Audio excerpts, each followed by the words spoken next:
we've been just looking at areas underneath the curve, bounded by the curve and the x-axis. If that curve is above the x-axis, we were looking at finding areas of rectangles underneath that curve, and the more rectangles we had gave us a better estimate. And then we found that, hey, if we look at the limit as n goes to infinity, that number of rectangles, and we sum those up, that is going to give us the exact area under the curve. And we defined the definite integral from a to b to be the following. Before I state what is above here, let's look at the terminology. And so recall, we have already looked at this elongated s, and that we said was the integral sign. Here, this time, you see these a and this b on top of, below and on top of that integral. And that is the interval that we're looking at. So from x equals a to the value of x equals b. This value in here, f of x, we call that the integrand. So that function is our integrand. And here, dx, that's just telling us what variable we're taking the antiderivative of with respect to. And so how we state this whole thing is we're looking at the integral from a to b of f of x. And we saw that we could, let's read through this now, and we have all of that. So the definite integral from a to b, the integral of f of x from a to b dx, is the number to which all the Riemann sums tend as the number of rectangles approach infinity and as that width of all the rectangles tend to 0. And so we could write it here as this limit as n goes to infinity, that the summation of all of those rectangles, which was f of c sub I times delta x. We saw that delta x or delta x sub I is the width of the ith triangle, and c sub I, that gave us, which was the x coordinate of the point, was the height of the ith triangle. So where the height of that value hit the graph. So we saw that we could use left end of points of the graph of the rectangle or the right end point, or we could use the midpoint. And so let's look at an example of using this definition to find the integral from -1 to 2 of the function 3x squared minus 2x plus 1 dx. We're going to use that. We're looking at the right end point value of our rectangle. So if we know what our width is, and our width is going to be b minus a over n. So in our case, our function f of x, our integrand, that is this 3x squared minus 2x plus 1. We're bounding this between a and b. So our a value is -1 and our b value is 2.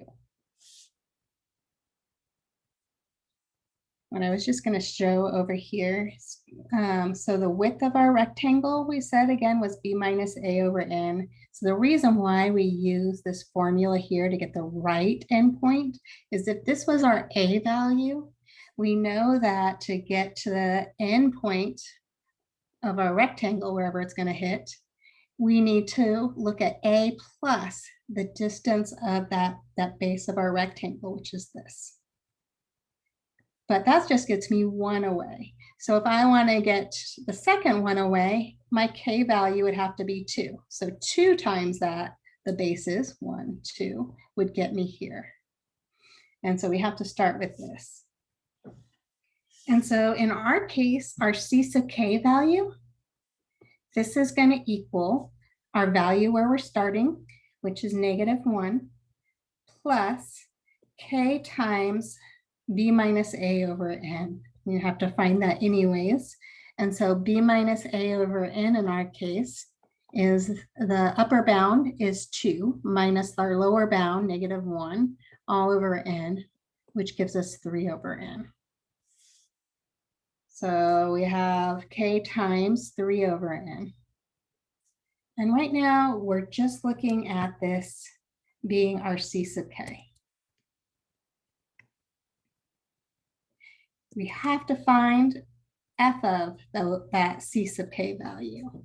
So let's go in and we need to plug in this -1 plus, I'm going to rewrite this as 3k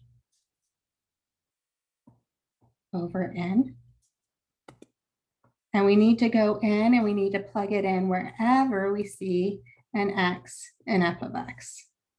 And so doing that, we get 3 all times that quantity squared minus 2 all times that quantity plus 1. So now I'm going to go in and plug in that quantity. So -1 plus 3k over n. And this is -1 plus 3k over n. So let's simplify this. And first thing we have to do is the exponent. And so we need to distribute out this -1 plus 3k over n times -1 plus 3k over n.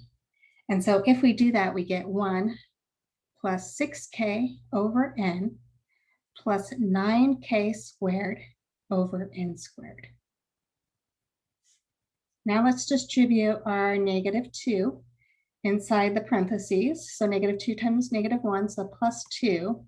And then -2 times 3k over n is minus 6k over n.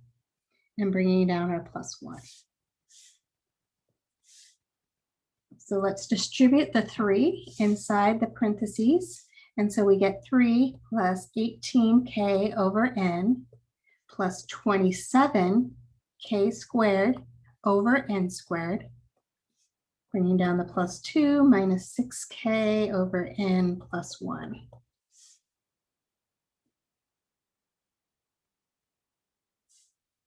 So combining like terms, here I have a 3 plus a 2 plus a 1, so that gives me a 6. Here I have that should be a negative. Okay, so I've done this problem so many times and made little errors, so I've restarted this. So I know where I'm making some little error here. So let me just show you when I had distributed this -1 plus 3k over n, that would have given me a minus right here. So I'm not going to restart this video because I caught it right away. So this should be a minus right here. So if I add my -18k over n to my minus 6k over n, that gives me a -24k all over n. And then all I have left is this plus 27k squared over n squared. So notice our coefficients all have a factor of 3 in common. So let's factor out a 3 from all of those coefficients. And if we do that, we would be left with 2 minus 3 goes into 24 8 times, so 8k over n, plus 3 goes into 27 9 times, so plus 9k squared over n squared. So that's just our f of c sub k value.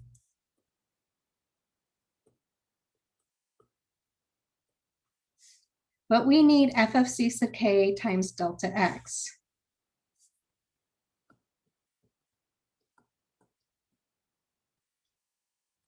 And we're looking at that limit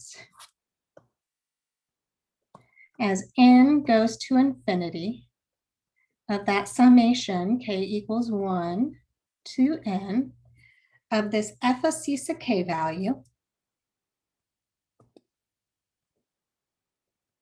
So 3 I want to pull out as much as I can from outside of my summation that doesn't have anything concerning with K in it. So right now I'm going to put my delta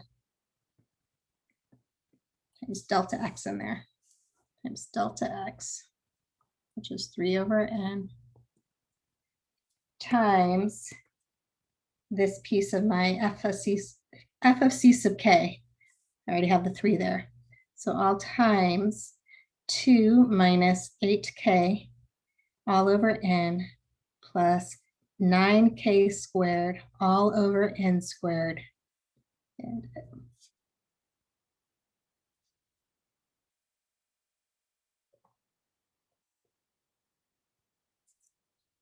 so let's look at this, and we can pull outside at first this 9 over n. And then we can break down, using rules of summations, we can break this down into 3 separate sums. So we're looking at the sum of k equals 1 of n of the first term that's left after we pulled this all out. So left is 2 minus, so for this piece right here, again, we're only concerned with that value k. So in front of that summation, we can pull out 8 over n, and we'd be left with a summation of k equals 1 to n of just k. So now looking at that last term, well, again, all we're worried about is the piece that has the k in there. And so we can pull out a 9 over n squared from that summation, k equals 1 to n, and we'd be left with k squared. So now we're going to use some rules of summations of the summation of a constant. So this first summation in here, well, that's equal to, well, basically I'm summing 2 by itself n times. So that's just equal to the number of terms you're adding times your constant. So this piece right here is just equal to 2n. Minus, let me bring down that 8 over n. And now just looking at the summation of k equals 1 to n of k, there's a formula that we can use that says this is the same thing as k, sorry, not k, n times n plus 1 all over 2. So we're going to write that down for this piece, n times n plus 1 all over 2. Plus, so let's bring down this 9 over n squared, and same idea as summation from k equals 1 to n of quantity squared. This also has a formula, and that is n times n plus 1 all times 2n plus 1 all over 6. So for this summation, we're writing that down. So n times n plus 1 all times 2n plus 1 all over 6.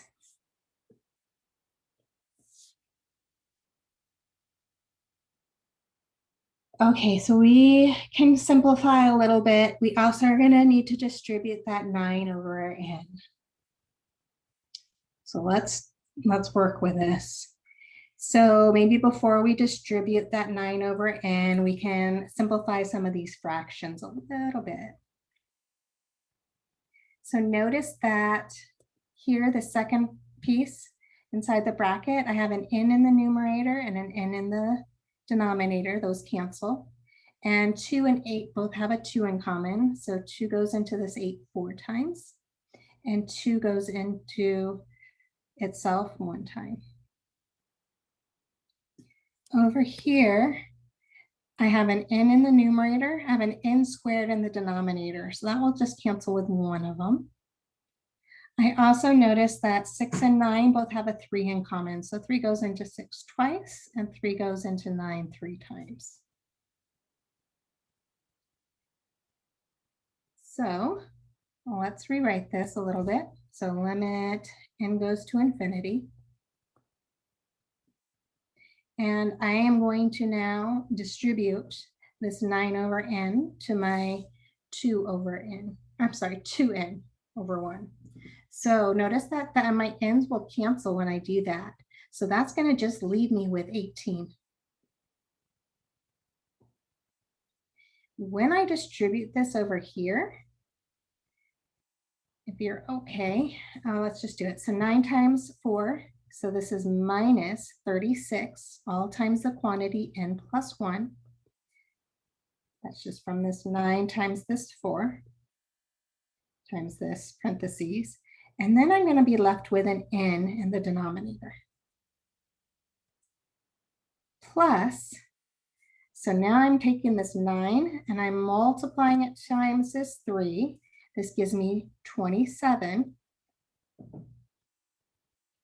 And then I have this n plus 1 times 2n plus 1. And if you're okay with that, let's distribute that out because we're going to need that. So if we distribute that out, we're going to have 2n squared. My middle term is going to be a 1n plus a 2n. So that is a 3n. And my last term is going to be a plus 1. And that is all over. I have this 2n times what's in the denominator that I distributed, which is an n. So this will be a 2n squared.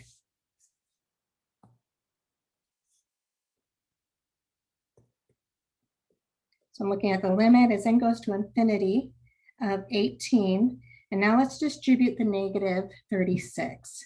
So this gives me plus negative 36 and minus 36 all over n.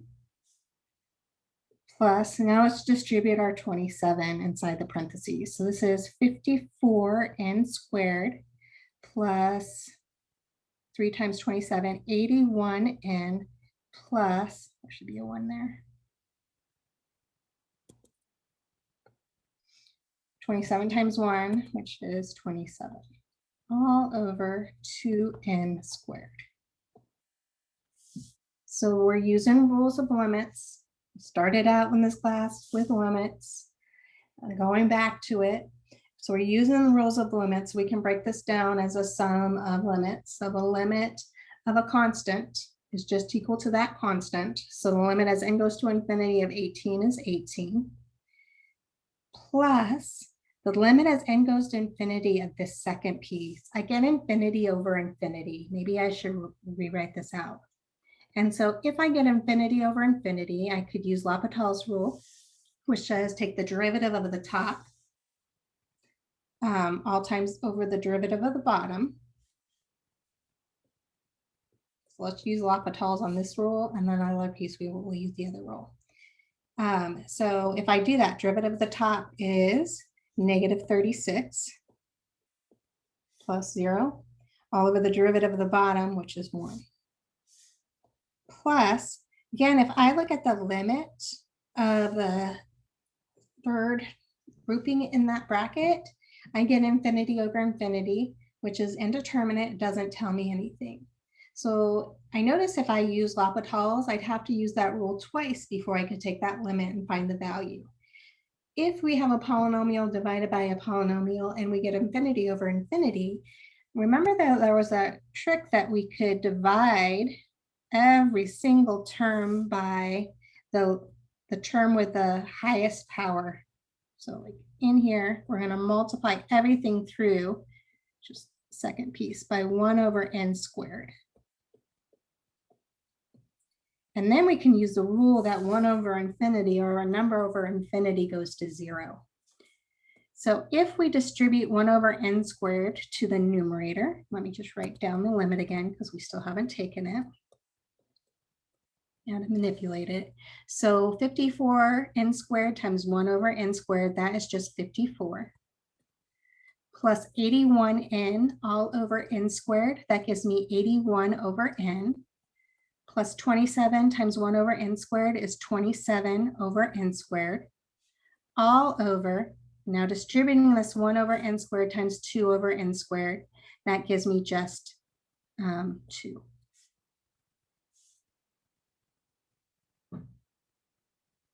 And so now as we're looking at the limit as n goes to infinity of negative 36, well, that's just a constant.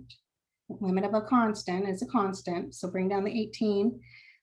So minus 36 plus, now if we look at the limit of this quotient, we could take the limit of the numerator over the limit of the denominator. That was one of the rules of limits.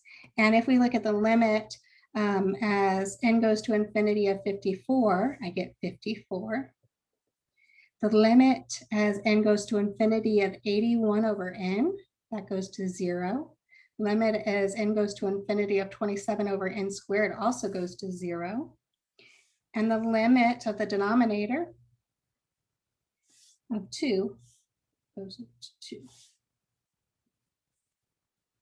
So let's do a little bit of arithmetic and we'll have our answer. So we have 18 minus 36, which is negative 18, plus, well, 54 over 2 is 27. And negative 18 plus 27 gives us back 9, which is our answer. Okay, so we used the definition of a definite integral using the Riemann sums to find the definite integral of this 3x squared minus 2x plus 1 bounded between negative 1 and 2.